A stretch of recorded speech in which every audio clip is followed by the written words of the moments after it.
সুপ্রিয় দর্শক, সবাইকে শুভ সন্ধ্যা। শুরু করছি স্কয়ার ফার্মাসিউটিক্যালস প্রেজেন্টস নতুন আয়োজন রিড কেয়ারের প্রথম পর্বে। আমরা একটি গুরুত্বপূর্ণ বিষয় নিয়ে প্রিয় দর্শক আলোচনা করব আজকে, আর সেটি হচ্ছে হার্টের বাইপাস সার্জারি পরবর্তী অ্যান্টিবায়োটিকের ভূমিকা, পাওয়ার্ড বাই মক্সাক্লাভ অ্যান্ড ট্যাজোসিলিন।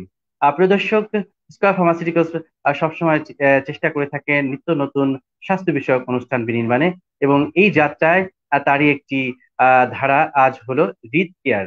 আমরা মূলত হার্টের বিভিন্ন রোগ, কারণ, চিকিৎসা, প্রতিকার বিষয়ে এই অনুষ্ঠানে আলোচিত হবে। এবং আজকে প্রথম পর্বে আমাদের মাঝে গেস্ট এক্সপার্ট হিসেবে যুক্ত হয়েছেন দেশ বরেণ্য আন্তর্জাতিক খ্যাতি সম্পন্ন কার্ডিয়াক সার্জন।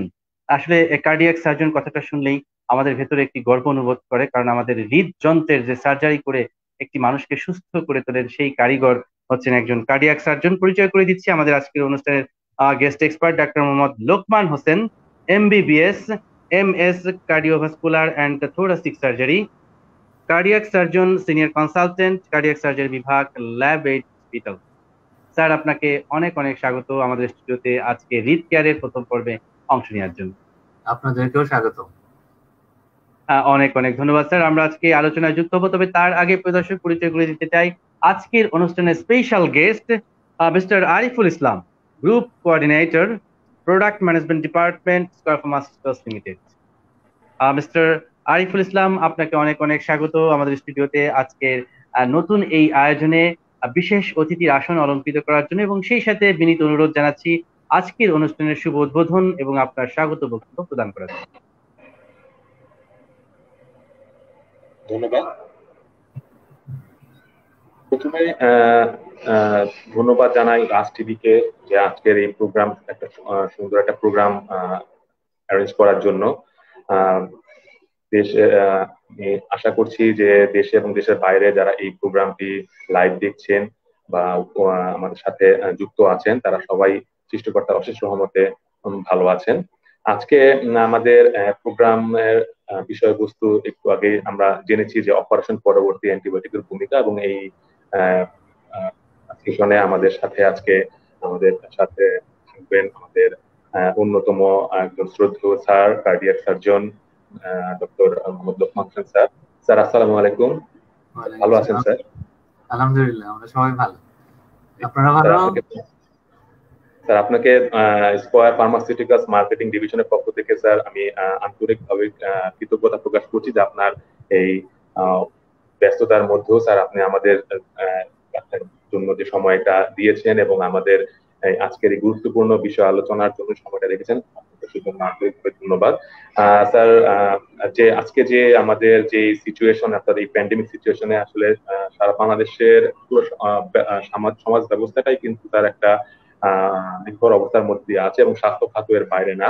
এবং এই অবস্থা সবচেয়ে বড় আসলে যে সাফার করতেছে তারা হচ্ছে আমাদের পেশেন্টরা, স্পেশালি যারা কার্ডিয়াক পেশেন্ট এবং যারা কার্ডিয়াক বিভিন্ন প্রবলেম নিয়ে স্যার আসলে আছে, তারাই বেসিক্যালি এই প্রবলেমটা বেশি ফেস করতেছেন। এবং আমি আমার দৃঢ় বিশ্বাস স্যার আজকে আপনার গুরুত্বপূর্ণ এবং এই সময় উপযোগী স্যার যে উপদেশ গুলো আছে বা নির্দেশনা গুলো আছে, তার মাধ্যমে স্যার আমাদের সাথে যারা যুক্ত আছেন পেশেন্ট বা আমাদের যারা হেলথ সেক্টরের সাথে যারা যুক্ত আছি তারা সবাই উপকৃত হবো। স্যার, আমি আর কথা দীর্ঘায়িত করবো না। স্কয়ার ফার্মাসিউটিক্যাল সবসময় দেশের ক্রান্তি লগ্নে দেশের জনগণের পাশে স্বাস্থ্য সেবা খাতে স্যার ছিল। সামনের দিনগুলোতেও স্যার আমরা থাকবো জনগণের পাশে। আমি সবার সুস্বাস্থ্য কামনা করছি, এবং আমি আশা করবো যে আজকের অনুষ্ঠানের মাধ্যমে আমরা সবাই আমাদের যে যে জানার যে বিষয়গুলো সেগুলো আমরা পরিপূর্ণরূপে জানবো। সবাইকে অনেক অনেক ধন্যবাদ মিস্টার আরিফুল ইসলাম। নিশ্চয়ই স্কয়ার ফার্মাসিউটিক্যালস নতুন যে আয়োজনটি রিড কেয়ার একটি দর্শকপ্রিয় অনুষ্ঠান হবে, এবং স্বাস্থ্য ব্যবস্থায় বিশেষ করে কার্ডিয়াক সার্জারি, কার্ডিওলজির যে বিভিন্ন বিষয়বস্তুর রোগ ব্যাধির সমস্যা সমাধান সংক্রান্ত যে আলোচনাটি হবে, সেটির মাধ্যমে দেশের জনগণ উপকৃত হবে। এবং এই জায়গাটিতে আপনারা নেপথ্য থেকে কাজ করে যাচ্ছেন বলে আপনাদেরকে রাষ্ট্রীয় পরিবারের পক্ষ থেকে অনেক অনেক ধন্যবাদ, এবং আপনাকে ধন্যবাদ জানাচ্ছি আজকের এই আয়োজনে যুক্ত হয়ে আমাদেরকে উৎসাহ প্রদান করার জন্য। Thank you very much again. অনেক অনেক ধন্যবাদ স্যার। আমরা এবার মূল আলোচনায় যুক্ত হব, তবে তার আগে দর্শকদেরকে একটু জানিয়ে রাখি। তো প্রিয় দর্শক, আপনারা যারা হার্টের বিভিন্ন সার্জারি সংক্রান্ত সমস্যায় ভুগছেন, বিশেষ করে বাইপাস সার্জারি সংক্রান্ত যত আপনাদের দুশ্চিন্তা দুর্ভাবনা রয়েছে, আজ কিন্তু প্রত্যেকটি ভাবনার দুশ্চিন্তার সমাধান প্রদান করবেন বিশিষ্ট cardiac surgeon doctor Lokman Hossain sir, যিনি সুদীর্ঘ বছর ধরে বাংলাদেশের কার্ডিয়াক সার্জারি ফিল্ডে এক অনন্য নাম। তার সুনিপুণ শিল্পীর তুলির আঁচড়ের মতন তিনি কার্ডিয়াক সার্জারি করে একজন মুমূর্ষু রোগীকে আবার নতুন করে জীবন প্রদীপ ফিরিয়ে দিয়ে নতুন একটি স্বপ্নের জগতে তিনি উপহার দিচ্ছেন তাদেরকে। সেই মানুষটিকেই আপনাদের সামনে হাজির করিয়েছি। তার ব্যক্তিত্ব, তার একাডেমিক কোয়ালিফিকেশন আসলে একজন শিক্ষা গুরু। যেই গুরু আজকে যে পরামর্শগুলো প্রদান করবেন নিশ্চয়ই আপনাদের অনেক কাজে আসবে। আর এর জন্য অবশ্যই বেশি বেশি করে আজকের অনুষ্ঠানটি আপনারা আপনাদের ফেসবুক থেকে শেয়ার দিবেন, যাতে করে আরো 100 জন মানুষ আপনার সুবাদে জানতে পারে এবং বুঝতে পারে কার্ডিয়াক সার্জারি বিভিন্ন দিক নিয়ে। আচ্ছা, শুরুতেই আসতে চাই যে এই যে হার্টের যে সার্জারি, বাইপাস সার্জারি, আমরা শুনেছি যে বাইপাস করে অন্যদিকে চলে গেল, অর্থাৎ রাস্তা অনেক ক্ষেত্রে বাইপাস করে এক রাস্তা থেকে আরেক রাস্তায় আমরা যাই। তো হার্টের মধ্যে এমন কি বাইপাস হয় যে সার্জারি গুলো আপনারা করেন, কিভাবে করেন? তার আগে একটু আসতে চাই যে এই বাইপাস সার্জারিটা আসলে কি? Term bypass surgery is very clear. এবার যেমন বন্যা হয়েছে, বর্ষা হয়েছে, এখন রাস্তা যখন ভেঙে গেছে, সেই রাস্তা যখন রিপেয়ারে ব্যস্ত থাকে তখন বাসগুলো একটা ডাইভারশন রোড দিয়া মূল রাস্তায় যায়। এই বাংলাদেশ এর এই প্রেক্ষাপটে আমি এক্সাম্পলকে সামনে রেখে বলতে চাই, বাইপাস সার্জারিও ঠিক তেমনই। আমাদের হার্টের রক্তনালী আছে, সে রক্তনালীর যেখানে বন্ধ হয়ে যায়, যেমন বর্ষাকালে নদীতে বালুর চর পড়ে নদীর গভীরতা নষ্ট হয়ে যায়, তেমনি আমাদের হার্টের যে রক্তনালীগুলো আছে ওখানে বিভিন্ন ধরনের চর্বি জমাট বেঁধে ওটা এক ধরনের ব্লক হয়ে যায়। সেই ব্লক তো ছোটানোর দরকার নেই, আমরা করি কি ওই ব্লকের সামনে আর একটা রাস্তা করে দিচ্ছি। এটা আশ্চর্য বিষয় হলো যে the Almighty Allah is very mysterious. এই বাইপাস রাস্তা করার জন্য অনেক জিনিসপত্র আমাদের দেহে এক্সট্রা দিয়ে রাখছে। যেমন বুকের পাশে 2টা আর্টারি আছে, সেখানে বলে যে লিমা রিমা, আবার পায়ের থেকে ভেইন, হাতে আবার রেডিয়াল আর্টারি। এই রগগুলোকে নিয়ে জাস্ট এক জায়গায় এক মাথায় লাগাইয়া তার ডিস্টালি যেখানে বন্ধ আছে তার সামনে যে আর একটা রাস্তা করে দেওয়া, যাতে মূল ধারাটা অব্যাহত থাকে। এক্স্যাক্টলি, অর্থাৎ এই জায়গাটাতেও আপনারা একটি বিকল্প পথ তৈরি করেন। ওকে, ফাইন, আমরা এবার একটু আসবো যে এই যে বিকল্প পথ, অর্থাৎ তার মানে হচ্ছে যে পথটি আগে ছিল সেই পথে কোনো একটা সমস্যা হয়, যার কারণে আপনারা একটি বিকল্প রাস্তা বা বিকল্প পথ তৈরি করে দেন। এবার একটু আসতে চাই যে হার্টের যে রক্ত নালীগুলোর মধ্যে এমন কি রোগ বাসা বাঁধে যার কারণে আমাদের বাইপাস সার্জারি প্রয়োজন হয়ে থাকে, সেই রোগটা কি? এটা যদি আমরা এক কথায় বলি, সেটা বলে যে হার্ট অ্যাটাক। এই হার্ট অ্যাটাক আর হলো ব্রেন স্ট্রোক, হার্ট স্ট্রোক, এটা নিয়ে কিন্তু অনেকের একটা কন্ট্রোভার্সি আছে। অনেক বলতে বলে স্যার আমার স্ট্রোক করছে। এখন স্ট্রোক করছে বলতে হার্ট স্ট্রোক করছে এটা কিন্তু সে বুঝাইতে পারে না। তখন আমি কি করি, তবে আমি সবাইকে জানাইতে চাই একটা জিনিস, যে এই প্যান্ডেমিক মুহূর্তে আমি দেশে এবং দেশের বাইরে আমাদের যত রোগী আছে আমি কিন্তু সবাইকে টেলিমেডিসিনের সেবা ফ্রি দিয়ে যাচ্ছি। সেই ক্ষেত্রে আমার দেশের যদি কোনো মানুষ আমাকে ফোন করে যে স্ট্রোক করছে, তখন আমি কিভাবে ডিফারেন্সিয়েট করি, আমি বলি যে ও তো আর বুঝতে পারে না, সে তো বলতেও পারে না যে আমার হার্ট স্ট্রোক করছে না ব্রেন স্ট্রোক করছে। জাস্ট আমি একটা ক্লু জিজ্ঞাসা করি যে আপনার কোনো অঙ্গের, হাতের বা পায়ের কোনো দুর্বলতা আছে কিনা, কোনো সাইড প্যারালাইসিস মনে হচ্ছে কিনা। যদি বলে যে না আমার হাত পায়ে বা প্যারালাইসিসে কোনো সমস্যা নাই, তাহলে আমি ধরে নিতে পারি সে আমাকে হার্ট স্ট্রোকের কথাই মিন করছে। হাতের যে রক্তনালী আছে এইখানে কি কি ধরনের রোগ হইতে পারে, এটা যদি আমাদের ছোটবেলার থেকে আমরা যদি এক্সারসাইজ করি, এক্সারসাইজ করলে কি হয়, বিভিন্ন অঙ্গের মাংসপেশিগুলো বড় বড় হয়, তেমনি হার্টের রক্তনালীগুলো কিন্তু মোটা সোটা হয় এবং তার সাপ্লাই বেটার থাকে। এটার মধ্যে যখন ডিমান্ড এবং সাপ্লাই ডিসপ্যারিটি হয়ে যায়, যখন হার্টের রক্তনালীগুলো বন্ধ হয়ে যায় চর্বির দ্বারা, তখনই কিন্তু মানুষের ওই সিমটম হয়। সিমটম গুলো কি, যেমন আজকে সকালে একটা পেশেন্ট আসছে যে স্যার আমি একটু হাঁটতে গেলেই এইখান দিয়ে গলা পর্যন্ত জলে, আর কোনো কমপ্লেন নাই। যখন সে উজু আচ্ছা করে আসার সাথে সাথে আমাকে 2 মিনিট না বসলে এই জ্বলা কমে না। আমি যখন খাই, খাবার পরেও এই জ্বলা কমে না। তো আমি বললাম যে এই জ্বলা তো আর সেই জ্বলা না, এটা তো আপনার হার্টের রক্তনালীর ব্লক, এই জন্য আপনার এই সমস্যা হচ্ছে। আচ্ছা আচ্ছা। আর তার মানে প্রিয় দর্শক, আপনারা বুঝতেই পারছেন, স্যার অত্যন্ত সংবেদনশীল একটি অঙ্গ নিয়ে কাজ করে না, সেটি হচ্ছে আপনার হৃদয়। আর সেজন্য কিন্তু আমাদের অনুষ্ঠানটির নাম হচ্ছে হৃদ কেয়ার। তো হৃদয় যখন থেমে যাবে বা হৃৎপিণ্ড যেদিন থেমে যাবে, থেমে যাব আমাদের, আমাদের প্রত্যেকটি প্রাণ থেমে যাবে, আমরা এই পৃথিবী ছেড়ে চলে যাব আমাদের পরকালে। তো সেই পরকালের অন্তিম যাত্রা যাতে আসলে খুব সন্নিকটে না আসে এবং আমরা সহজেই যাতে না যাই, হার্টটাকে ভালো রাখার জন্যই কিন্তু এই কার্ডিয়াক সার্জন। তো আমরা একটু জানতে চাই আজকের যে অনুষ্ঠানের গেস্ট এক্সপার্ট, যে স্যার এই যে যে হার্টের যে সমস্যাগুলো হয়ে থাকে, আপনি বলছিলেন যে চর্বি জমে যাচ্ছে এবং সেটার ফলে কিছু উপসর্গ আপনি দেখতে কথা বললেন। তো কি কি ফ্যাক্টর দায়ী হার্টের রক্তনালীগুলোর ব্লক তৈরিতে? কোন কোন ফ্যাক্টর গুলো এখানে দায়ী? 1 নম্বরে আমি যদি আমার দেশের কথা চিন্তা করি, আমাদের দেশের মানুষ সবচেয়ে কার্বোহাইড্রেট মানে ভাত বেশি খায়। এই জন্য আমাদের রক্তনালীগুলো জন্মগতভাবে খুবই সরু সরু।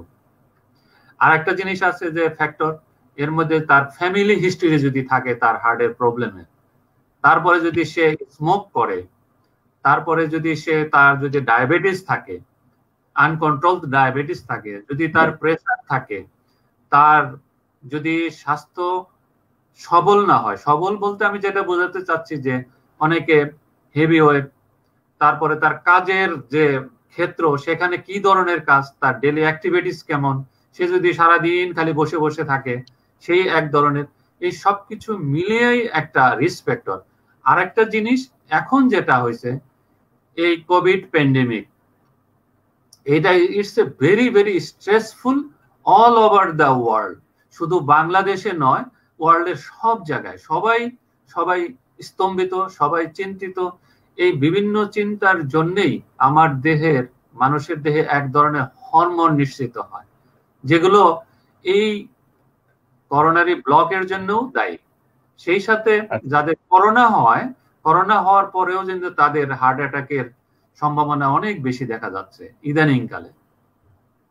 অনেক অনেক ধন্যবাদ প্রিয় দর্শক, আপনারা কিন্তু গুরুত্বপূর্ণ একটি তথ্য পেয়ে গেলেন যে কি কারণে আমাদের হার্ট অ্যাটাক বা হার্টের যে রক্তনালীগুলো ব্লক হয়ে যাচ্ছে। স্যার এই জায়গাটাতে যারা ধূমপায়ী, যারা বিভিন্ন ভাবে খাদ্যের নামে অখাদ্য খেয়ে থাকে, বিশেষ করে অ্যালকোহল করছে, বিভিন্ন ধরনের সফট ড্রিঙ্কস করছে, ফ্যাট জাতীয় খাবার খাচ্ছে, তাদের জন্য স্যার কতটা অশনি সংকেত হার্টে ব্লক ধরা পড়া বা ব্লক তৈরি হওয়া?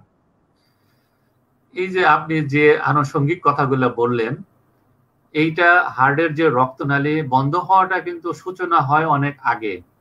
যারা ড্রিঙ্ক করে, যারা সচেতন না, যারা স্বাস্থ্যসম্মত খাবার খায় না, তাদের কি হবে, যারা স্মোক করেন, যাদের ডায়াবেটিস কন্ট্রোল নাই, যাদের প্রেশার আছে, তাদের হবে কি রোগটা তাড়াতাড়ি সিমটম আসবে, তাড়াতাড়ি অ্যাক্সেলারেট হবে। যদি তারা এই ধরনের সুন্দর সুষম খাবার খায়, তার যদি ডায়াবেটিস কন্ট্রোলে রাখে, সে যদি স্মোক পরিহার করে, তাহলে কিন্তু তার যে সিমটম, এই রক্তনালীর ব্লক হইতে অনেক দিন সময় লেগে যাবে। ততদিন সে তার জীবনের যা যা ইচ্ছা, যা যা কাজকর্ম, ফ্যামিলিয়ার যা কিছু করা, সেটা আশা করি সে কমপ্লিট করতে পারবে। এক্স্যাক্টলি। অনেক অনেক ধন্যবাদ স্যার। এইবার একটু আসতে চাই যে এই যে যে হার্টের যে ব্লক হয়ে গেল, সেটাকে স্যার নির্ণয় করার জন্য, কনফার্ম করার জন্য কি পরীক্ষা করে থাকেন আপনারা? কোন পরীক্ষা দিয়ে বুঝতে পারেন যে তার হার্টের রক্তনালী ব্লক হয়ে গেছে? আমার দেশ বাংলাদেশ, এই ইন্টারনেটের যুগে আজকে যে আমরা এই যে সুন্দর একটা প্রযুক্তি দিয়ে, দেবাশিস কত দূরে আর লোকমান হোসেন কোথায়, আমরা কিন্তু মুখোমুখি কথা বলছি, এর চেয়ে আর আইডিয়া দেওয়া যায় না। আমি একটা জিনিস বলবো, এই ইন্টারনেটের যুগে, এই প্রযুক্তির যুগে বাংলাদেশের প্রত্যেকটা জেলা উপজেলায় আমাদের কার্ডিওলজিস্ট আছে। সিম্পল কোনো একটা রোগী যখন কোনো কার্ডিওলজিস্টের শরণাপন্ন হয়, প্রথমে তাদের একটা হিস্ট্রি নেই, সে একটা হিস্ট্রি দিবে বলে, স্যার আমি কখন একটু হাঁটতে গেলে বুকটা চেপে আসে, আবার খাইতে গেলে দম খাটো হয়ে আসে, গোসল করে আসলে পরে আমি আসতে পারি না। আমি গত 6 মাস আগে একটা এক্সাম্পল দেব। আমি বনানীতে থাকি, গুলশানে লেক পার্কে হাঁটতে গেছি। একদিন হাঁটা শেষে সকালে মর্নিং ওয়াক পরে যখন আমি বের হয়ে আসতেছি, আমার এক বন্ধু রিটায়ার্ড মেজর, সে বলতেছে যে লোকন ভাই আমার একটু কথা ছিল। কি? আমি যখন হাঁটতে আসি সকালে, প্রথম 2-3 চক্কর দিলে একটু জলে, আবার 4-5 চক্কর দিলে পরে আর কোনো সমস্যা থাকে না, আমি আবার হাঁটতে পারি। আমি বললাম যে ইনস্ট্যান্টলি আজকে অবশ্যই আপনি আমার সাথে চেম্বারে দেখা করবেন। তারপরে সে বলে যে না লোকন ভাই আজকে তো যাইতে পারবো না, কালকে আমি যাব। ইমিডিয়েটলি তারে আমি আর কোনো ইটিটি না করে ডাইরেক্ট একটা এনজিওগ্রাম করলাম। তার দেখা গেল যে রক্তনালীগুলো তিনোটাই বন্ধ। তারপরে সে চলে গেছে লন্ডনে, তার ফ্যামিলি থাকে ওখানে। যাওয়ার পরে যে সার্জন অপারেশন করছে, সে জিজ্ঞাসা করছে যে আপনার এই রোগটা প্রথম কে আইডেন্টিফাই করলো, তাকে যে অনেক ধন্যবাদ জানাবেন। অনেক বড় মাপের ডাক্তার, না হইলে এই স্টেজে এই রোগটা ধরা পড়ার কথা না। এখন আসি আমরা যে এই রোগটা কিভাবে ডায়াগনোসিস করা যাবে। 1 নম্বর, সে একটা হিস্ট্রি দেবে। হিস্ট্রিটা কেমন, তার বুকে ব্যথা হয়, বসলে পরে কমে যায়, এই একটা হিস্ট্রি পাওয়া যাবে। 2 নাম্বার, সিম্পল বাংলাদেশের সব জায়গায় সিম্পল একটা এক্সরে করবে, একটা ইসিজি করবে, একটা ইকো করবে, আর একটা ইটিটি করবে। এই 4টা জিনিস করলেই আমরা তার একটা সাময়িক একটা ধারণা পাওয়া যাবে।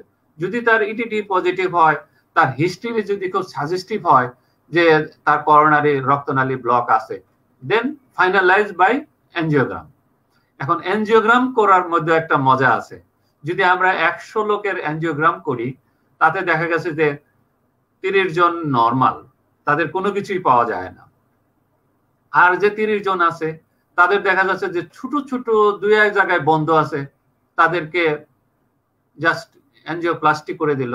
আবার আর একজন 30 জন লোক রইল, এই 30 লোকের মধ্যে দেখা গেল যে তাদের অনেকগুলা ব্লক, লম্বা লম্বা ব্লক, গাছের গুড়ায় ব্লক, তাদের ক্ষেত্রে বাইপাস সার্জারি করা হয়।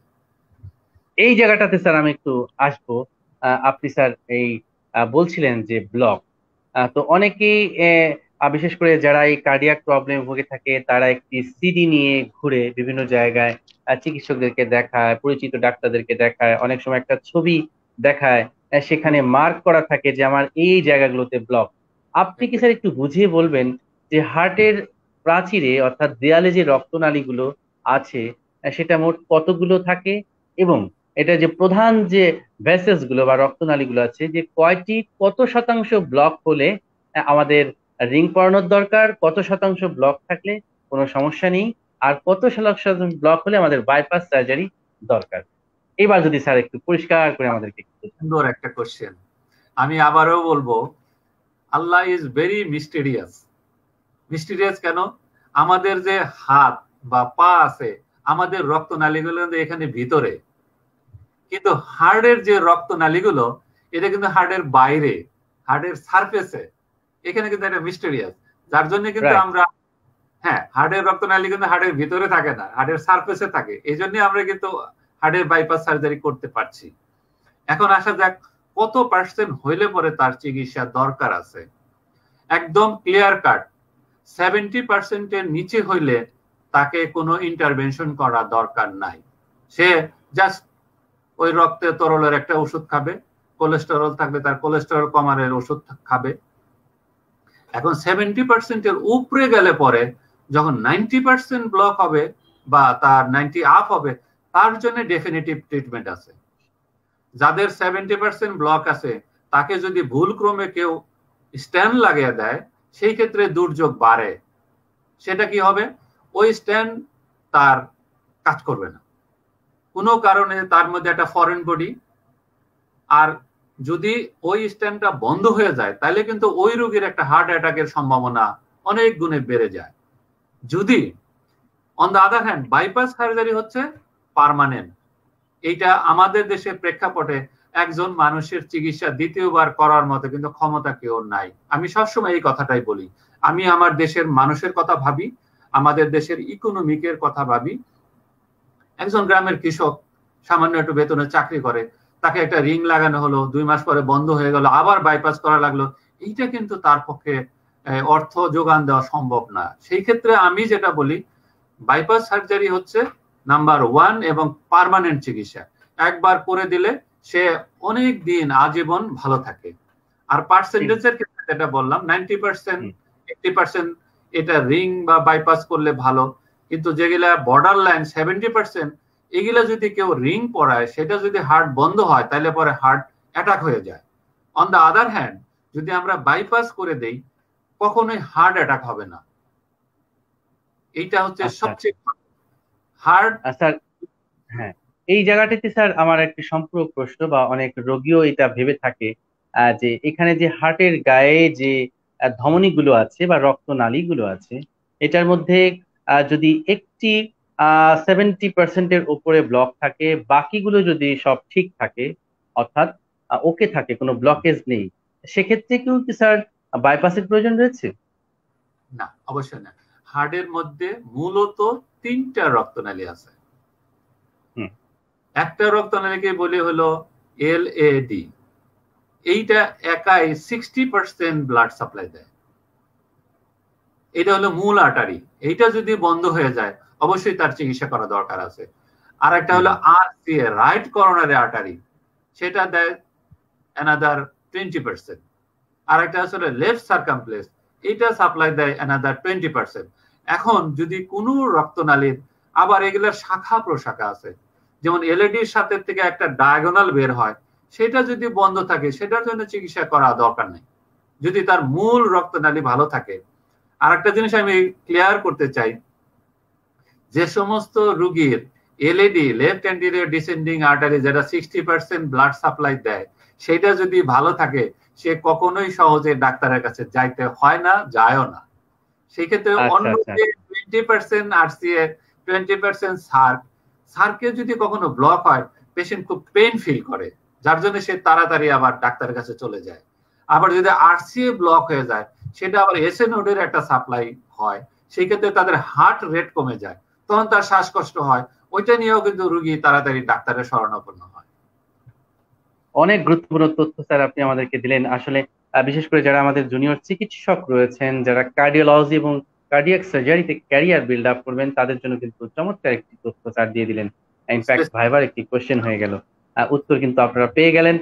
নিশ্চয়ই দেখতে থাকুন আমাদের এই অনুষ্ঠানটি। প্রিয় দর্শক, আপনারা দেখছেন স্কয়ার ফার্মাসিউটিক্যালস এর নতুন আয়োজন হৃদ কেয়ারের প্রথম পর্বে আমরা আলোচনা করছি হার্টের বাইপাস সার্জারি পরবর্তী অ্যান্টিবায়োটিকের ভূমিকা। আমরা আলোচনার গভীরে একটু একটু করে যুক্ত হব, তবে তার আগে প্রিয় দর্শক আপনাদেরকে জানিয়ে রাখি, আপনারাও কিন্তু আমাদের সাথে আলোচনায় যুক্ত হবেন। বিশেষ করে যারা বাইপাস সার্জারি সংক্রান্ত বিভিন্ন দুশ্চিন্তায় ভুগছেন, কোথায় করাবেন, কিভাবে করাবেন, খরচ কত, করলে না করলে কি হবে, ঝুঁকিটা কত রয়েছে, সফলতা কত, সেই বিষয়ে কিন্তু আপনারা প্রশ্ন রাখতে পারেন রাষ্ট্রীয় অফিসিয়াল কমেন্ট বক্সে। আপনার নাম এবং বয়স উল্লেখ করে, রোগীর নাম এবং বয়স উল্লেখ করে।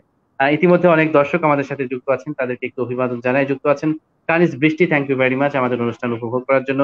সুয়ানুর রহমান, প্রিয়াঙ্কা পোদ্দার আছেন আমাদের সাথে। যুক্ত হয়েছেন ফয়সাল সরকার, তিনি একটি প্রশ্ন রেখেছেন। স্যার, আপনাদের আলোচনা শুনছি, ভীষণ ভালো লাগছে। আমার বাবার বয়স 60 ইয়ার্স, তার এলইডিতে 50% ব্লক রয়েছে। এই মুহূর্তে তাকে কি রিং করাবো নাকি বাইপাস সার্জারি, বা কোনটি করাবো স্যার, যদি একটু আমাদেরকে পরামর্শ দেন। উত্তরটা কিন্তু আমি অলরেডি দিয়ে দিছি।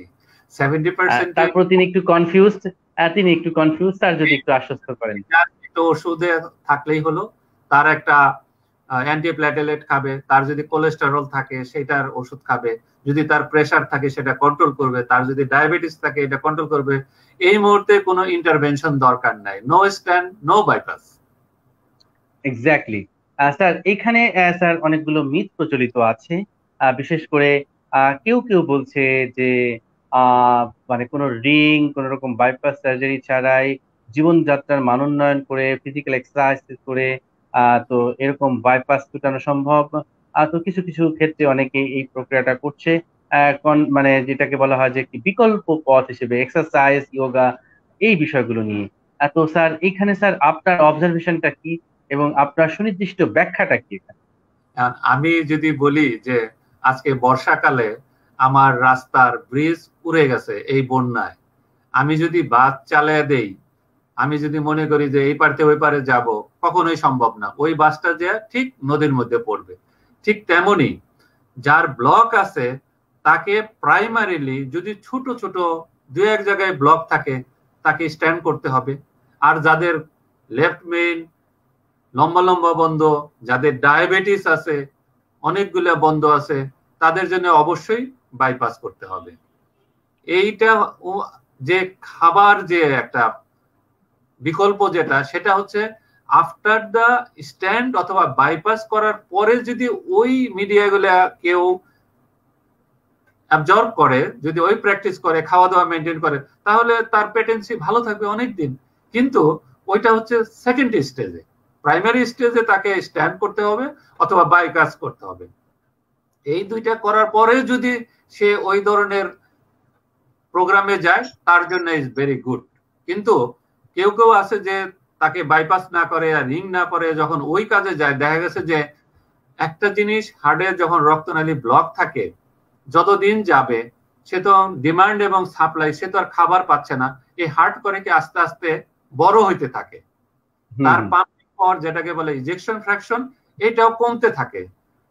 কিন্তু এই বাইপাস করলে পরে একটা জিনিস, হার্টের সাইজ একই রকম থাকে এবং তার পাম্পিং পাওয়ার ভালো থাকে। এই জন্যে সে অনেক রুগীরা বলে যে স্যার আমি যেমন অনেক রুগী আছে যারা ডিফেন্সের জব করে, তাদের কিন্তু আমি বাইপাস করে দিছি এবং তারা কিন্তু প্যারট পিটি সে আগের মধ্যে করতে পারছে। তাহলে আমরা কনক্লুশনে আসলাম, অন্য যে খাবার, ডায়েটিং করা, ওষুধ দেওয়া, মেনটেন করা, এগুলা হচ্ছে প্রাইমারি চিকিৎসার পরে, not the first line of treatment. এটা সেকেন্ড লাইনে। এটা করলে পরে অনেকদিন ভালো থাকা যাবে। যেমন তার ডায়াবেটিস থাকলে সে ডায়াবেটিস কন্ট্রোল করবে, সে সুষম খাবার খাবে, সেই ক্ষেত্রে তার রক্তনালী মনে করেন 3টা আছে, আমরা 2টা বাইপাস করে দিচ্ছি, আর একটা তো আছে, সেটা তো ব্লক হতে পারে, কিন্তু সেটা মেনটেন করার জন্য এই ধরনের procedure, not the primary treatment. Exactly. প্রিয় দর্শক, আপনারা কিন্তু ব্যাখ্যাটা পেয়ে গেলেন যে কেন আসলে বাইপাস সার্জারি প্রয়োজন, কারণ এটি একটি স্থায়ী সমাধান। তো এবং কখন করাতে হবে সেই ব্যাখ্যাটাও কিন্তু স্যার দিয়ে দিলেন। আমার মনে হয় যে এখন আপনাদের এই ধূম্রজালটা কেটে গেল। অনেকে অনেকভাবে চিকিৎসার নামে অপচিকিৎসা করার চেষ্টা করে থাকে, দূরভিসন্ধি থাকে, কিন্তু সেই দূরভিসন্ধি থেকে মুক্তি পেতে হলে আপনাদেরকে সায়েন্টিফিক ওয়েতে চিন্তা করতে হবে। সংশ্লিষ্ট বিশেষজ্ঞ চিকিৎসকের পরামর্শ অনুযায়ী কিন্তু আপনাকে চিকিৎসা প্রোটোকল সাজাতে হবে। ধন্যবাদ স্যার আপনার সুন্দর ব্যাখ্যার জন্য। আমাদের সাথে অনেক দর্শক যুক্ত হয়ে গেছেন। আমরা একটু স্যার কমেন্টস গুলো পড়তে চাই, কারণ আমাদের পুরো আয়োজনটি আমাদের দর্শকদেরকে ঘিরে, আর তাদের প্রতিটি কথা আমরা সবচেয়ে বেশি গুরুত্ব দিয়ে গ্রহণ করার চেষ্টা করি। আঙ্গুর এমদাদ তিনি একটি কমপ্লিমেন্ট জানিয়েছেন স্যার আপনাকে। মানুষের কল্যাণে নিবেদিত প্রখ্যাত cardiac surgeon doctor Lokman Hossain স্যারকে আন্তরিক অভিনন্দন। Thank you very much dear participant and audience for your good compliments.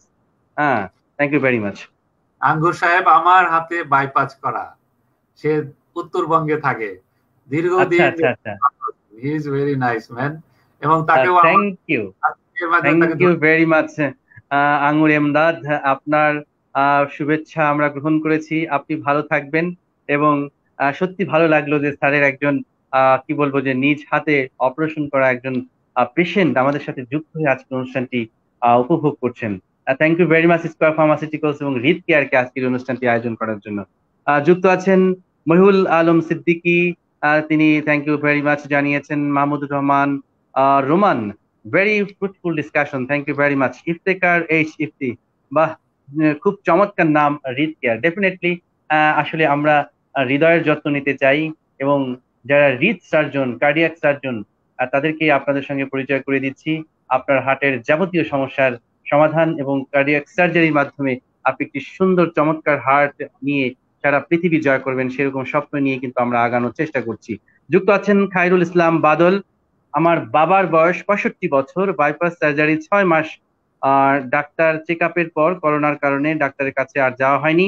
কোনো সমস্যা না থাকলে ডাক্তার দেখানোর প্রয়োজন আছে কিনা?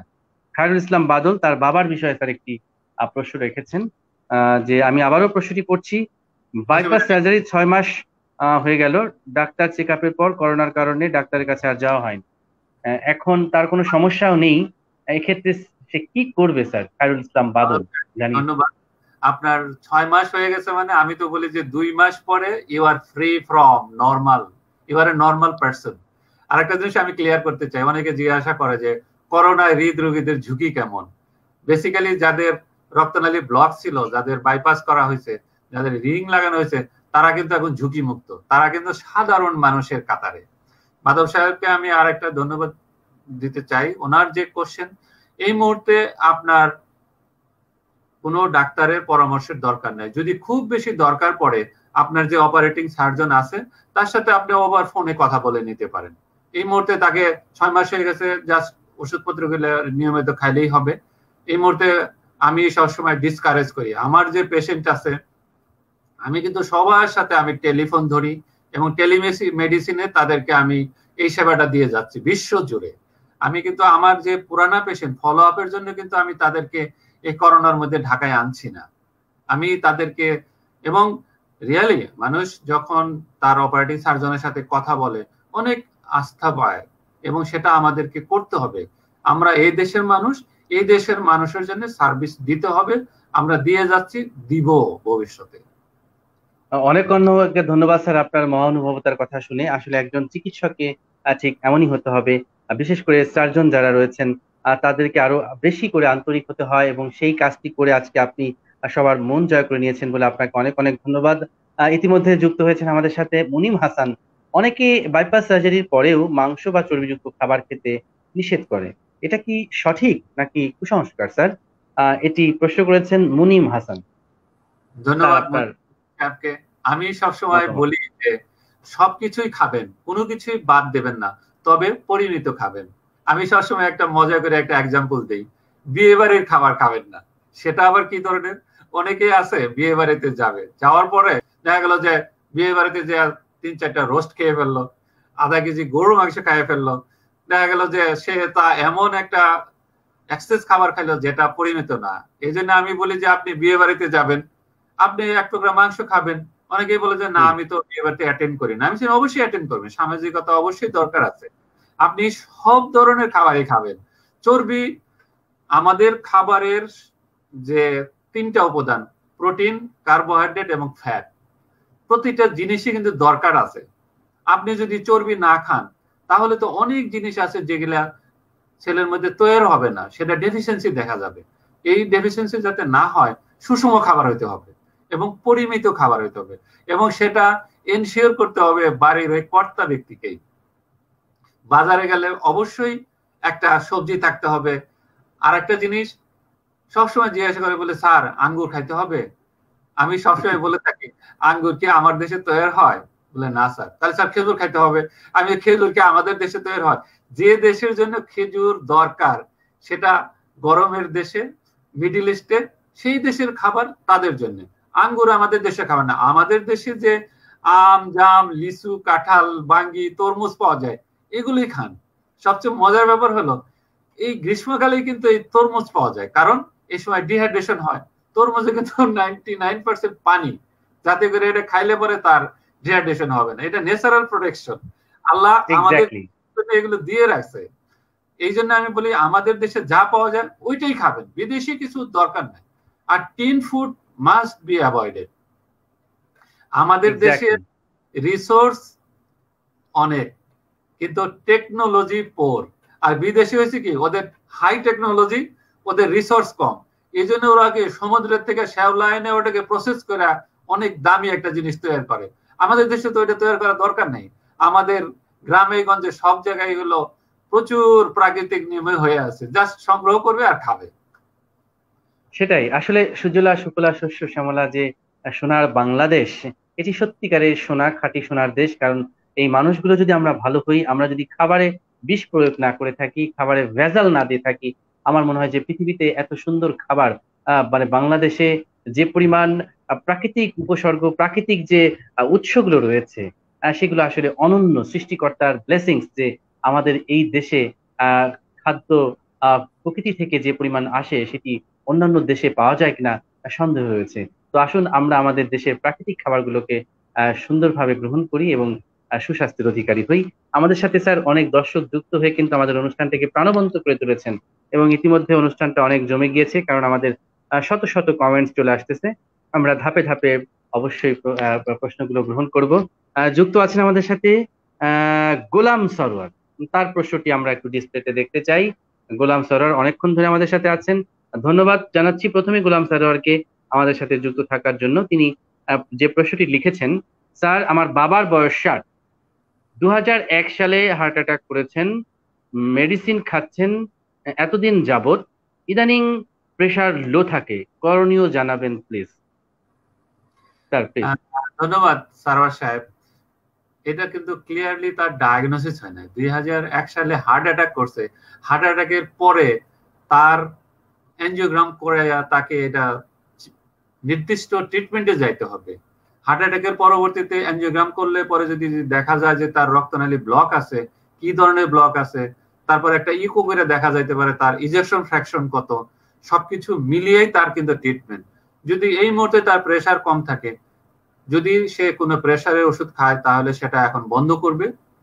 আর যদি প্রেশারের ওষুধ না খায় সেই ক্ষেত্রে এমনি একটু ওট স্যালাইন খেতে পারে, তারপরে এমনি লেবুর শরবত খেতে পারে।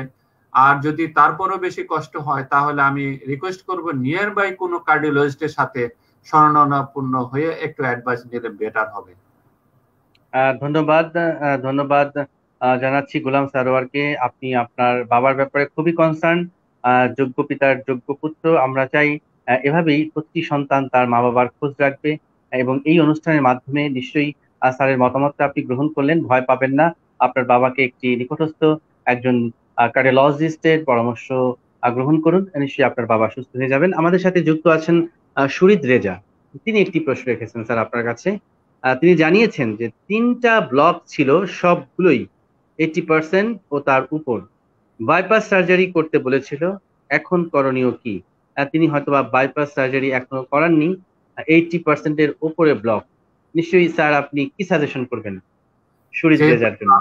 আলোচনায় আসছে, ওনার জন্য অবশ্যই 100% তাকে বাইপাস সার্জারি করতে হবে। এবং আমি আর একটা জিনিস রিকোয়েস্ট করব, যদি এই 80% ব্লক নিয়ে যদি সে এখন থাকে, যদি প্রিভিয়াসলি তার যদি কোনো হার্ট অ্যাটাক না হয়, তাহলে আমি রিকোয়েস্ট করব কোন হার্ট অ্যাটাকের আগেই যদি তাকে আমরা বাইপাস করে দিতে পারি, তার যে হার্ট সেই 14 বছরে যেরকম ছিল এখন কিন্তু ঠিক তেমনই থাকবে এবং সে আগের মতোই সব কাজকর্ম করতে পারবে। এই মুহূর্তে আমি রিকোয়েস্ট করব কালক্ষেপণ না করে, এখন কিন্তু আমাদের সব সরকারি এবং বেসরকারি লেভেলে প্রতিদিনই আমাদের কার্ডিয়াক সার্জারি শুরু হয়ে গেছে, আমরা কিন্তু এভরিডে সার্জারি করছি। সো এই ক্ষেত্রে ভয় করার কোনো কারণ নাই। করোনা কবে যাবে সেটা তো ভাববার কোনো অবকাশই নেই, ভ্যাকসিন আসার আগ পর্যন্ত করোনা যাচ্ছে না। এই বলে আমি আমার অনেক হৃদরোগী যারা আছেন তারা ভয়ে বাসায় বসে অনেকের হার্ট অ্যাটাক হয়ে গেছে।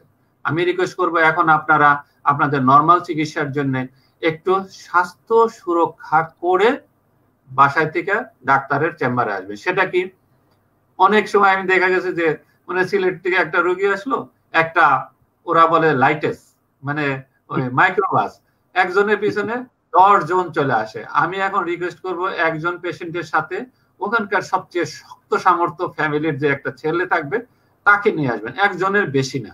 এবং সবাই একটা মাস্ক পরে আসবেন, সাথে একটা চশমা পরা যদি সম্ভব হয় থাকবে, গ্লাভস পরে আসবে, স্যানিটাইজার, সবকিছু স্বাস্থ্য সুরক্ষা সোশ্যাল ডিস্টেন্স মেনটেন করে আপনারা হাসপাতালে চিকিৎসা নিতে পারেন। এখন কোনো ভয়ের কোনো কারণ নাই। এতদিনে আমাদের সুন্দর একটা সেট প্রোটোকল তৈরি হয়ে গেছে, কি করে আমরা করোনাকে মোকাবেলা করব। এক্স্যাক্টলি প্রিয় দর্শক, আসলে মনের করোনাকে নিশ্চয়ই আপনারা দূর করে এখন একটি সুন্দর স্বাভাবিক জীবনে ফিরে আসার জন্য নিরন্তর চেষ্টা চালাবেন, এবং ভয় পাবার কোনো কারণ নেই। কারণ হচ্ছে যে এখন আমরা একটি চমৎকার স্ট্যাবিলিটির মধ্যে চলে আসার চেষ্টা করেছি, চিকিৎসা প্রোটোকল সাজানো হয়েছে, স্ব জায়গায় থেকে চিকিৎসকরা এখন চিকিৎসা সেবা প্রদান করছেন। অনেক দর্শক আমাদের সাথে যুক্ত আছেন। প্রিয় দর্শক, আপনারা বেশি বেশি করে আমাদের সাথে যুক্ত হবেন এবং আজকের অনুষ্ঠানটি বেশি বেশি করে শেয়ার করবেন। আপনারা দেখছেন Square Pharmaceuticals present Read Care, powered by Mogoja Club আর মগজা ক্লাব। এবং আজকের এই অনুষ্ঠানে আমাদের মাঝে আছেন দেশ বরেণ্য আন্তর্জাতিক খ্যাতি সম্পন্ন cardiac surgeon doctor Lokman Hossain. Doctor Mohammad Lokman Hossain sir বর্তমানে কর্মরত আছেন সিনিয়র কনসালটেন্ট হিসেবে ল্যাব এইড হসপিটালে। আমরা একটু এইবার আসতে চাই যে স্যার, যারা এই কার্ডিয়াক সার্জারির যে রোগীগুলো রয়েছে, সে ফর এক্সাম্পল তাদেরকে বলা হলো তাদেরকে বাইপাস সার্জারি করা হবে, তো তাদেরকে কি কি প্রস্তুতি গ্রহণ করতে হবে একটি অপারেশনের আগে? কিছুই না, প্রস্তুতি আগের মতোই। যদি আপনি নিয়ার বাই কোনোখানে থাকেন, একটু দূরে থাকেন, তাহলে যদি আপনি করোনা টেস্টটা যদি করে নিয়ে আসেন, তাহলে আসার সাথে সাথেই তারপরের দিনই তার অপারেশন করা সম্ভব। এছাড়া অন্য কোনো আলাদা কোনো প্রস্তুতির প্রয়োজন নেই, আগের মতোই। এই ক্ষেত্রে যদি কোনো রোগীর কোমরবিডিটি থাকে, অর্থাৎ হাইপারটেনশন থাকে, ডায়াবেটিস থাকে, অ্যাজমা থাকে, সিওপিডি সমস্যা থাকে, বা আদার্স কোনো প্রবলেম কার্ডিয়াক থেকে থাকে, আছে ফর এক্সাম্পল তার হার্টের ব্লকও আছে, পাশাপাশি তার হাইপারটেনশনও আছে, তো সেক্ষেত্রে তাদের জন্য বাড়তি কি কি সতর্কতা রয়েছে? কার্ডিয়াক সার্জারির জন্য কোনো কিছুই বাড়তি সতর্কতা নাই। একটা জিনিস মনে রাখতে হবে, হার্টকে যদি ঠিক করা যায় সবকিছু ঠিক হবে। অনেকে আছে যারা জেনারেল সার্জারি, তাদের যদি ব্লাড সুগার যদি কন্ট্রোল না হয়, তারা কিন্তু অপারেশন কোনোদিন করে না। কার্ডিয়াক সার্জারি এমন একটা সার্জারি যেখানে কোনো ডায়াবেটিসের কোনো ব্যাপার নাই। আমরা 1 ঘন্টার মধ্যে তার ডায়াবেটিস কন্ট্রোল করতে পারি, তার প্রেসার আমরা ইনস্ট্যান্টলি কন্ট্রোল করতে পারি। এই কার্ডিয়াক সার্জারির জন্য কোনো সময় নেওয়ার কোনো দরকার নেই, আমরা সবকিছুই তাকে ফাইনালাইজ করে ফেলবো ওই সময়ের মধ্যেই। আচ্ছা আচ্ছা আচ্ছা, এটাও কিন্তু প্রিয় দর্শক আপনাদের জন্য একটি চমৎকার বার্তা, কারণ একজন কার্ডিয়াক সার্জনরা আসলে স্মার্ট হয়ে থাকে, যেমন আমাদের স্যার আছেন। 1 ঘন্টার মধ্যেই কিন্তু আপনাদের যে প্যারামিটার গুলো আছে সেটাকে নিয়ন্ত্রণে রেখে কিন্তু আপনাকে সার্জারি করে আপনার জীবন বাঁচাবেন। অতএব সেক্ষেত্রে কিন্তু আসলে কালক্ষেপণ করার কোনো সুযোগ নেই। Thank you very much sir, গুরুত্বপূর্ণ একটি ইনফরমেশন আমাদেরকে দেওয়ার জন্য। আমার মনে হয় যে ডিসপ্লেতে যে প্রশ্নগুলো আসবে আমরা সেই প্রশ্নগুলো নিব। আমরা প্রডিউসারের দৃষ্টি আকর্ষণ করছি, গুরুত্বপূর্ণ কোনো প্রশ্ন থাকলে ডিসপ্লেতে শো আপ করার জন্য। Thank you very much. এই পর্যায়ে একটু আসতে চাই যে স্যার, যে আমরা একটি প্রশ্ন বোধহয় দেখতে পাচ্ছি। শাহজাদা খান তিনি লিখেছেন, স্যার আমি 2011 সালে রিং পরিয়েছি একটা, বর্তমানে জোরে হাঁটাচলা করতে গেলে বুকে চাপ লাগে, এখন করণীয় কি, কিছু পরামর্শ দিলে ভালো হয়। স্যার 2011 সালে তিনি রিং পরিয়েছে একটি, বর্তমানে হাঁটাচলা করতে গেলেই চাপ অনুভব করে, সেক্ষেত্রে স্যার করণীয়? এখন আপনাকে অবশ্যই এটাকে ইভ্যালুয়েট করতে হবে। আপনি আবার একটা ইটিটি করতে পারেন, অথবা একটা চেক অ্যাঞ্জিওগ্রাম করতে পারেন। চেক অ্যাঞ্জিওগ্রাম করাটাই ভালো, কারণ ইটিটি করতে গেলে পরে যদি তার আবার রিং যেটা লাগানো হয়েছিল সেটা যদি বন্ধ হয়, তাহলে হার্ট অ্যাটাকের একটা সম্ভাবনা থাকে। এই ক্ষেত্রে আমি অ্যাডভাইস করব আর একটা চেক অ্যাঞ্জিওগ্রাম। চেক অ্যাঞ্জিওগ্রাম করলে বোঝা যাবে যে তার যে স্ট্যান্ডটা লাগানো হয়েছিল সেটা কি পেটেন্ট আছে না বন্ধ হয়ে গেছে। তাহলে তার জন্য মনে হচ্ছে যে তার যে সিমটম, যে রিং লাগাইছে সেটা পেটেন্ট থাকতে পারে, আরো যে 2টা রক্তনালী আছে তার মধ্যেও কোনো অসুখ হতে পারে। এই জন্য তাকে আমি বলবো যে একটা চেক অ্যাঞ্জিওগ্রাম কইরা সহজে ডাইরেক্টলি এটার একটা কনক্লুশনে আসা যাবে। একটা চেক অ্যাঞ্জিওগ্রাম করলেই চলবে। এক্স্যাক্টলি, প্রিয় দর্শক, নিশ্চয়ই স্যারের পরামর্শ অনুযায়ী আপনি ব্যবস্থা গ্রহণ করবেন এবং আপনার সমস্যার সমাধান হয়ে যাবে। স্যার এই পর্যায়ে আমাদের দর্শকদের অনেকেই কিন্তু একটি ভ্রান্ত ধারণা কাজ করে যে হার্টের বাইপাস সার্জারি শব্দটি শুনলেই তারা ভয় পেয়ে যায়।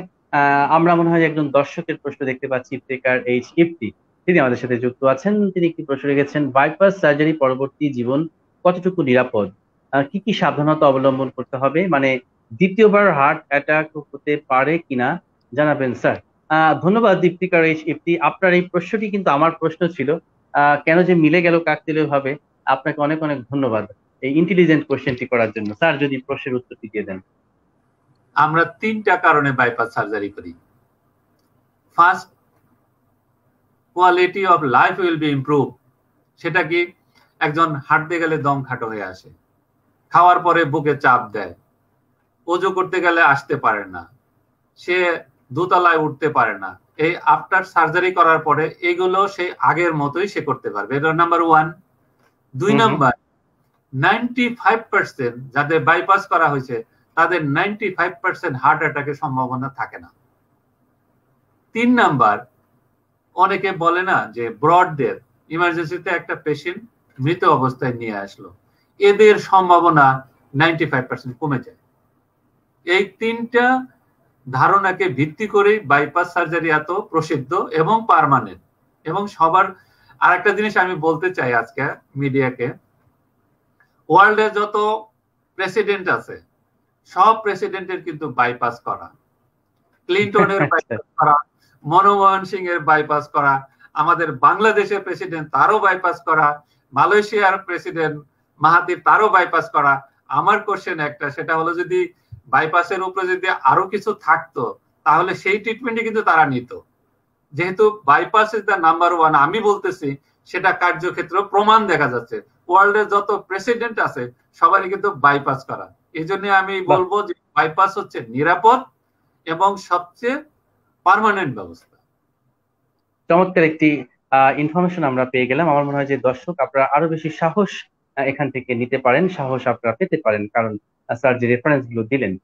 তো এই জায়গাটাতে স্যার অনেকের একটি ধারণা কাজ করে বা অনেকে ভয়ও পায় যে বাইপাস সার্জারি এটা অনেক বড় একটি সার্জারি, এই সার্জারি থেকে ফিরে আসবে কিনা বা অপারেশন টেবিলেই মারা যাবে কিনা, অথবা বাংলাদেশে কি এখন পর্যন্ত এরকম সুনিশ্চিত ভাবে ভালো বাইপাস সার্জারি হয় কিনা, এরকম বিভ্রান্তিতে পড়ে অনেকের কান পড়া শুনে অনেকে দেশের বাইরে চলে যাচ্ছে।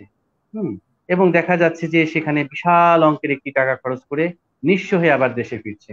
এই ব্যাপারে স্যার আপনার সুদীর্ঘ অভিজ্ঞতাও কিন্তু আছে, এবং আমরা এও জানি যে অনেক বিদেশ ফেরত রোগী আপনার কাছে এসে বাইপাস সার্জারি করিয়েছে। আপনি স্যার আপনার প্র্যাকটিক্যাল অভিজ্ঞতা থেকে যদি আমাদেরকে কিছু পরামর্শ প্রদান করেন এই যে যারা ভীত তাদের আমি উদ্দেশ্যে। একটা কথাই বলি, দেশের মাঝে বিদেশি সেবা। দেশের মাঝে বিদেশি সেবা কি করে? আমরা যে বাইপাস সার্জারি করি তার জন্য সেলাই করার জন্য যে সুতাগুলো সেগুলো কিন্তু আমেরিকা থেকে আসে। হাড় জোড়া দেওয়ার জন্য যে স্টার্নাল ওয়্যার গুলো সেগুলো কিন্তু বিদেশি, আমরা শুধু অ্যাসেম্বল করি। এই জন্য আমি এটাকে বলি দেশের মাঝে বিদেশি সেবা। একটা অপারেশন একটা ধাপ।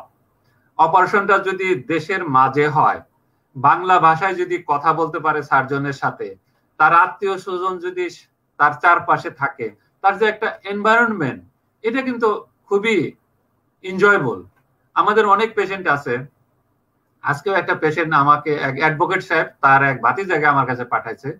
সে অপারেশন করার পরে কেবিনে গেছে 3 দিনের দিন, 4th ডেতে সে বইসা তার অ্যাডভোকেট সে এই প্র্যাকটিস করে। আমি কি করতেছেন? কয় স্যার আমি তো এর টাকা আর্ন করতেছি। সে তার প্র্যাকটিস করতেছে। যার জন্য আর একটা জিনিস, সিজার যেমন জরুরি, কার্ডিয়াক সার্জারিরও তেমনই। লেফট মেইন যখন থাকে, করোনারি গাছের গোড়ায় যখন বন্ধ থাকে, সেটাও কিন্তু জরুরি। আর একটা জিনিস আমি শেয়ার করতে চাই, অনেকেই ভয় পায়, এই যে পেট কাইটা কোনো অপারেশন করা, এর যে ব্যথা, আর আমরা যে হার্টের সার্জারি করি এটার কোনো ব্যথাই নাই। মানুষ শুনলে অবাক হয়ে যাবে, আমরা যে ব্যথা না তো ব্যথার জন্য যে ওষুধ দেই সেটা কিন্তু প্যারাসিটামল, অন্য কোনো ওষুধও লাগে না। তার কারণ হলো কি, এই ব্যথার যে নার্ভ গুলো এই পিছন থেকে সামনের দিকে আসে। আমরা যখন মাঝখানে কাটি কোনো নার্ভ কিন্তু কাটা পড়ে না, যার জন্য তাদের ব্যথাই অনুভূত হয় না। আর একটা জিনিস মজার ব্যাপার হলো যে অপারেশনের পরে 8 ঘন্টা পরে যখন আমরা মেশিন থেকে খুলে দিই, সে কিন্তু দিব্যি খাওয়া দাওয়া করতেছে, গরম স্যুপ খাচ্ছে, কফি খাচ্ছে, তারপরে দিনে হাঁটতেছে। আমরা তো পেটের কোনো কিছু করি নাই। এটা কিন্তু খুবই মিস্টেরিয়াস, যার জন্য আমি সবাইকে অভয় দেব। আর একটা জিনিস, আমি কালকে যে সার্জারিটা করব ওইটার আউটকাম কি হয় আমি জানি না। এই পর্যন্ত আমি এবছর যতগুলো অপারেশন করছি, আল্লাহর মার্জি সব পেশেন্ট সহি সালামতে বাড়ি চলে গেছে। আমাদের মান আন্তর্জাতিক মানের চেয়েও ভালো। ইন্টারন্যাশনালি কিন্তু 0 to 4% মর্টালিটি আছে। সেক্ষেত্রে আমাদের গত বছর আমার 0% মর্টালিটি গেছে। এটা আল্লাহর, যার জন্য আমি সবসময় বলি যে দুশ্চিন্তা করার কোনো কারণ নাই। আর আমার দেশের মানুষের মায়া আমার চেয়ে কি বেশি হবে না বিদেশিদের বেশি হবে?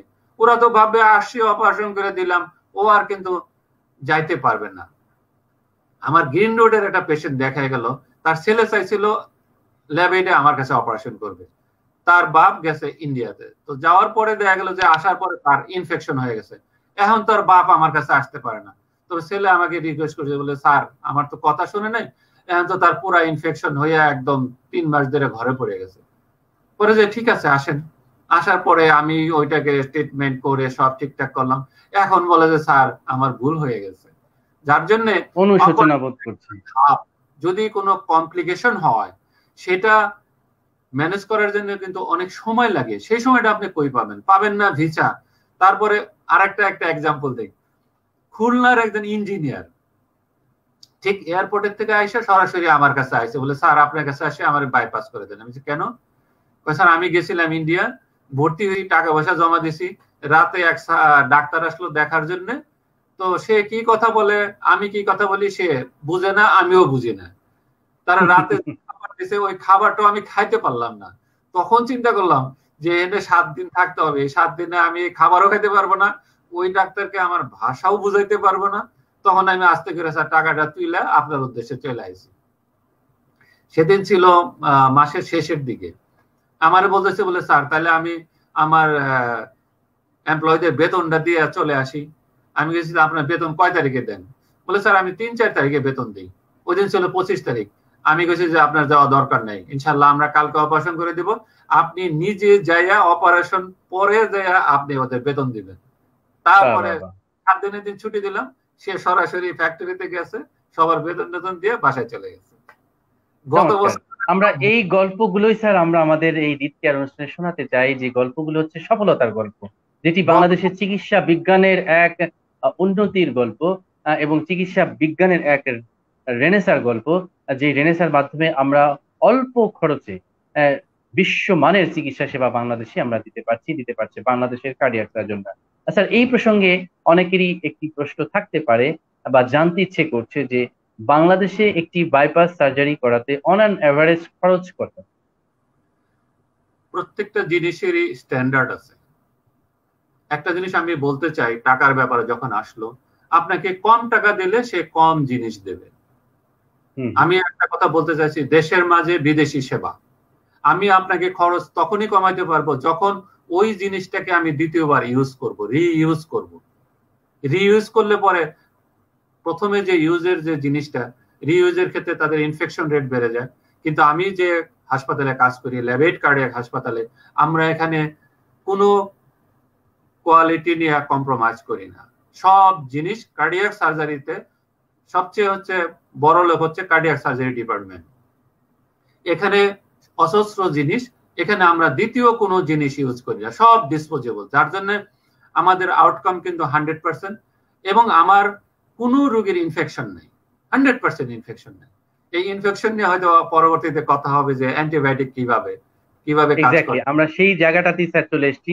খরচের বিষয়টা আগে স্যার ছোট্ট করে জেনে আমরা অপারেশন পরবর্তী ইনফেকশনের চ্যাপ্টারে চলে আসবো। অনেক জায়গায় আছে শুভঙ্করের ফাঁকি। শুভঙ্করের ফাঁকি কি বলবে? বলবে যে এনে 2,60,000 টাকায় অপারেশন হবে, সেখানে সে কেবিন দিবে না, তার ব্লাড গ্রুপিং এর ক্রস মিসিং এর টাকা আলাদা পে করতে হবে, তার যদি অ্যান্টিবায়োটিক লাগে তাকে আলাদা পে করতে হবে। আলটিমেটলি দেখা যায় যে অনেক কিছু মিলিয়ে তার অপারেশন চার্জ 3 লাখের উপরে চলে যায়, 3 লাখ থেকে 4 লাখ টাকা।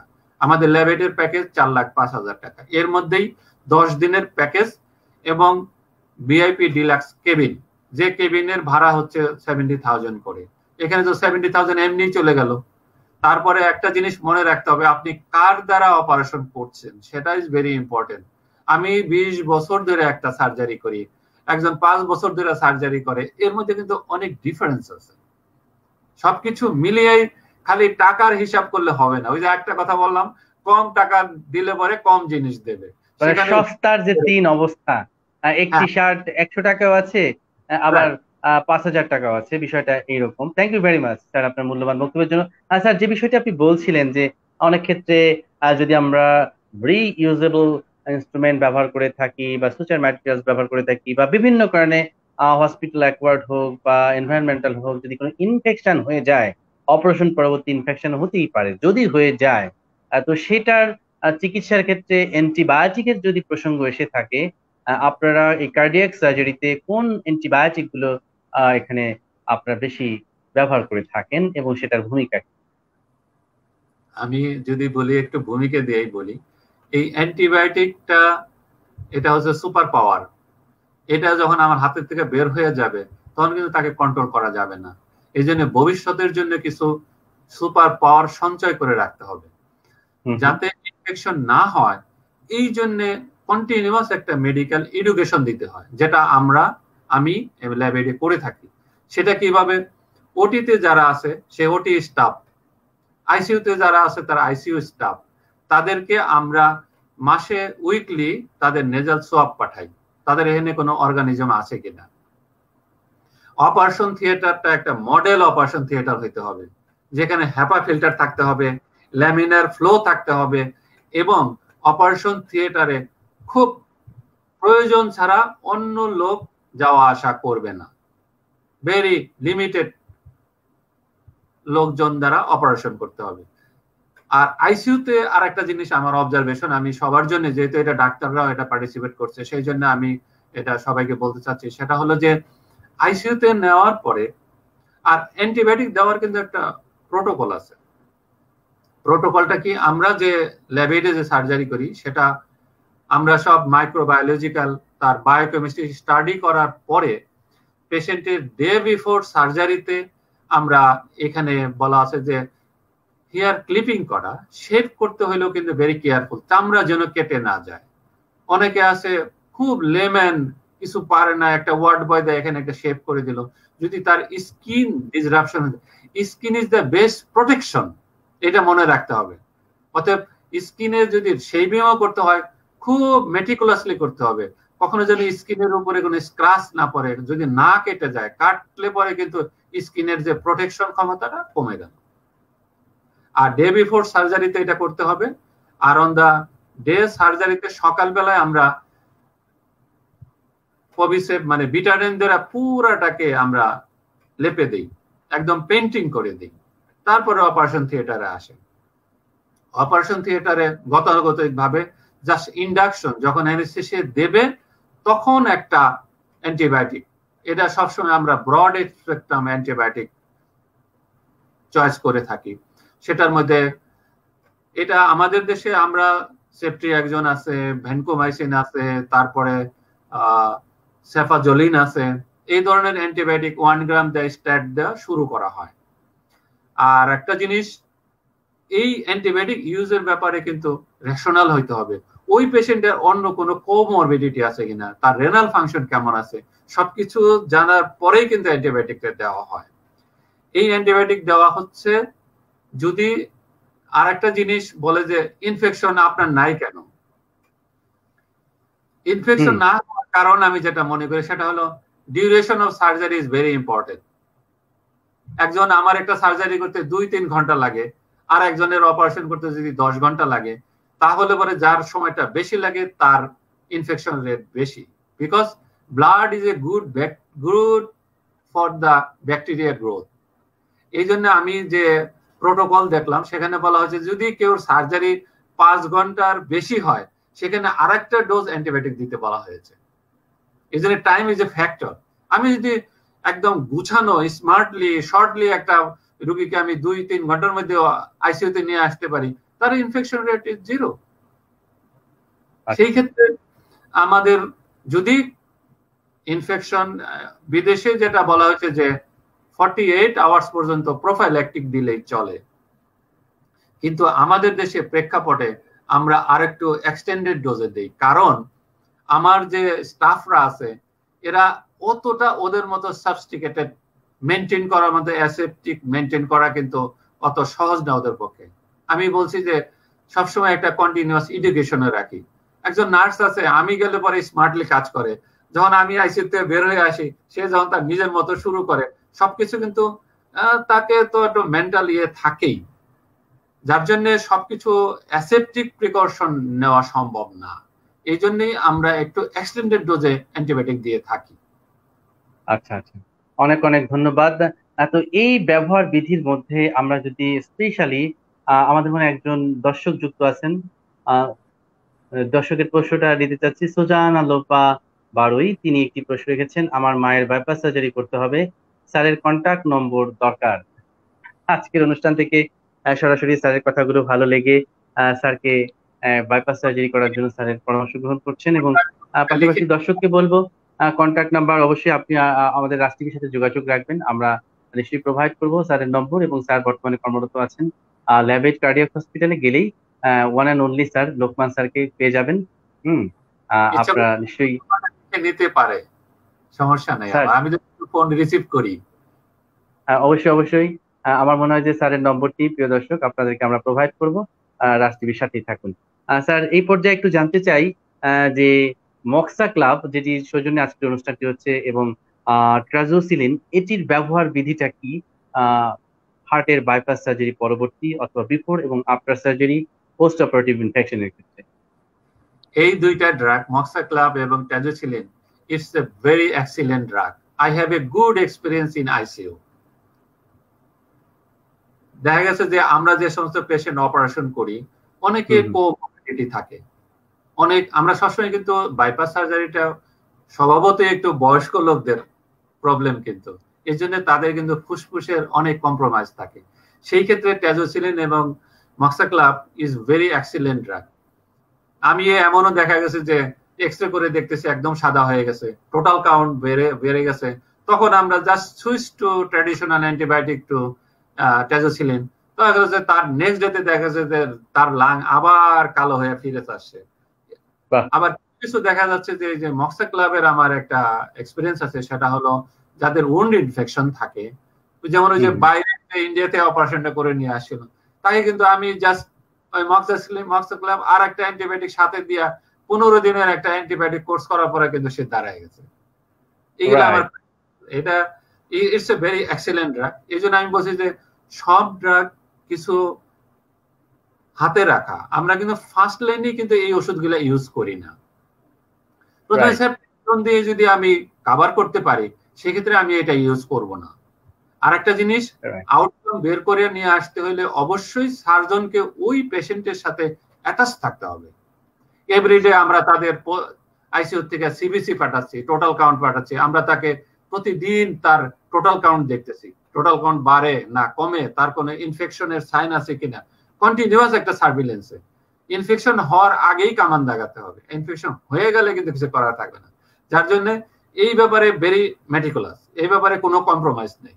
এবং ল্যাবেড এমন একটা জায়গা আমাদের হাতকে একদম ফ্রি করে দিছে, আমরা ফ্রিডম, কখনোই কোনো প্যাকেজ নাই, যখন যেটা দরকার।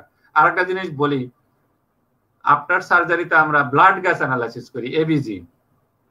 বিভিন্ন হাসপাতালে আছে যে 12টার পরে 13 নম্বরে গেলে এটার জন্য আলাদা 1000 টাকা যোগ হবে, কিন্তু আমাদের আইসিইউতে ওই মেশিন বসানো আছে, এক পেশেন্টের 200 করলাম না 250 করলাম, কোনো কাউন্টে নাই। জাস্ট এই ফ্রিডম রোগীর জন্য বলা আছে, আমাদের ম্যানেজমেন্ট বলছে রোগীর জন্য যা যা দরকার ইউ ডু এভরিথিং।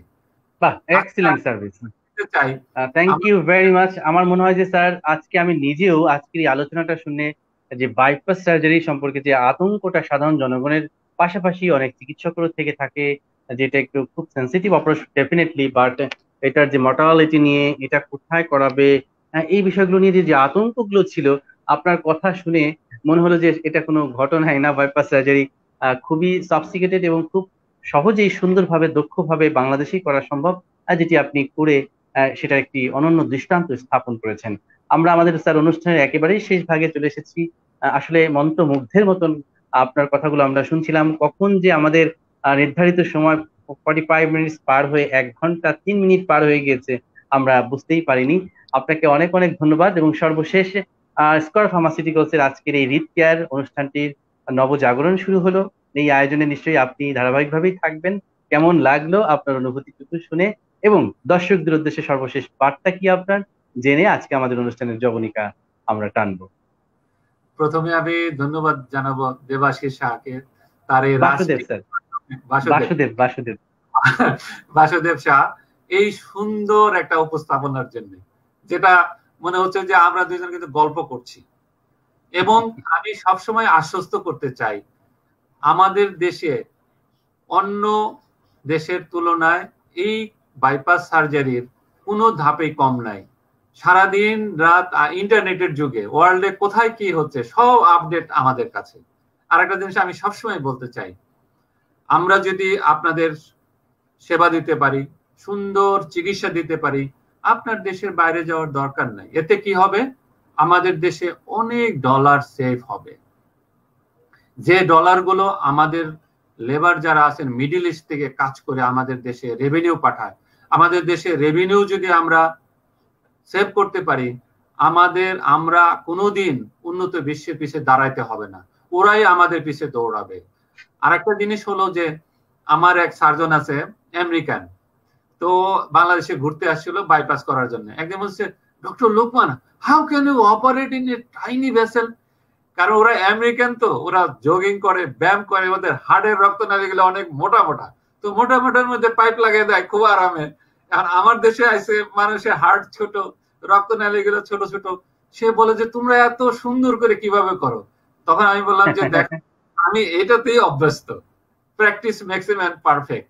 তাই আবারও আমি সবাইকে আশ্বস্ত করতে চাচ্ছি এবং আবারও ধন্যবাদ জানাচ্ছি স্কয়ার ফার্মাসিউটিক্যালের এই নতুন উদ্যোগের জন্য, যেটা আমার দেশের মানুষের দোর গড়ায় পৌঁছে যাবে এই অনুষ্ঠান। আজকে আমরা চাই সবার আপনাদের মাধ্যমে এই সুন্দর একটা প্রচারণামূলক মানুষকে কনফিডেন্স গ্রো করা।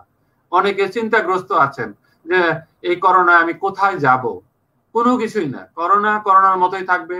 করোনা যেদিন ভ্যাকসিন আসবে সেদিন এটা নির্মূল হয়ে যাবে। আর এখন সবাই যেটা বললাম, সবার জন্য থাকবে আমার একটাই রিকোয়েস্ট, নিজেকে সুরক্ষা রাখুন, অনেককে সুস্থ রাখতে সাহায্য করুন, আর নিয়মিত 1 ঘন্টা হাঁটবেন। বাচ্চাদের জন্য 1 ঘন্টা, যারা বয়স্ক লোক তাদের জন্য 40 মিনিট। আর প্রতিদিন বডি ইমিউনিটি বাড়ানোর জন্য প্রচুর প্রোটিন খাবেন। ডিম খাবেন তো কুসুম সময় খাবেন, সপ্তাহে 5 দিন থেকে 6 দিন। এই ডিমের কুসুম খাওয়া বন্ধ, এটা নিয়ে অনেক তর্ক বিতর্ক হয়ে গেছে। এখন নতুন জার্নালে পাবলিশ হয়েছে, ডিম খাবেন তো ডিমের কুসুম সবাই খাবেন, সবজি খাবেন, ফ্রুটস খাবেন, প্রতিদিন হালকা ব্যায়াম করবেন। আর যেহেতু করোনা কালীন একটা সময় যাচ্ছে, আমরা সবাই সবাইকে সহযোগিতা করি যাতে এখান থেকে আমরা বের হয়ে আসতে পারি। এবং বডি ইমিউনিটি বাড়ানোর জন্য আপনি অবশ্যই চা খাবেন, গরম লং টং দিয়ে, তারপরে গরম পানির মধ্যে একটু লেবু চিপে শরবত খাবেন। এতে হবে কি বডির ইমিউনিটি বাড়বে। প্রতিদিন একটু ছাদে হাঁটবেন যারা বয়স্ক লোক আছেন, তাতে ভিটামিন ডি হবে, বডির ইমিউনিটি বাড়বে, সবকিছু মিলে। আর যারা বয়স্ক লোক আছেন তাদের জন্য একটা টাইম পাস করার জন্য যারা বই পড়েন তারা বই পড়বেন, যারা মুভি দেখার অভ্যাস আছে তারা মুভি দেখবেন। আর যাদের ছেলে মেয়ে নাতি নাতক দেশের বাইরে আছে তাদের সাথে ইন্টারনেটে চ্যাট করবেন, মোবাইলে কথা বলবেন। গ্রামের মানুষ যাদের কাছে কোনোদিন যাওয়ার সময় হয় নাই, আমি মনে করি এইটাই একমাত্র টাইম যেখানে আপনি আপনার গ্রামের মানুষকে সাহায্য করতে পারেন। আমি আমার নিজেকে যদি এক্সাম্পল দেই, আমার ক্লাসমেট, ও প্রাইমারি স্কুলে হেডমাস্টার। তো আমি বললাম, ওর নাম হচ্ছে রাজ্জাক, আমি ছিলাম ফার্স্ট বয়, ও ছিল সেকেন্ড বয়। তো আমি চিন্তা করলাম যে ওর মাধ্যমে এই জিনিসটা কি করা যায়। আমি বললাম যে আমি কিছু কন্ট্রিবিউট করতে চাই। এটা তো খুব ভালো হয়। আমি ওর কাছে পাঠিয়ে দিলাম। ও নিজে, আমি বললাম যে চাল টাল কিনে দিবা, বলে যে না, চাল কিনে দিয়ে কোলানো যাবে না, তার চেয়ে ক্যাশ টাকা দাও, আমি যার যার বাড়িতে যায় আমি দিব।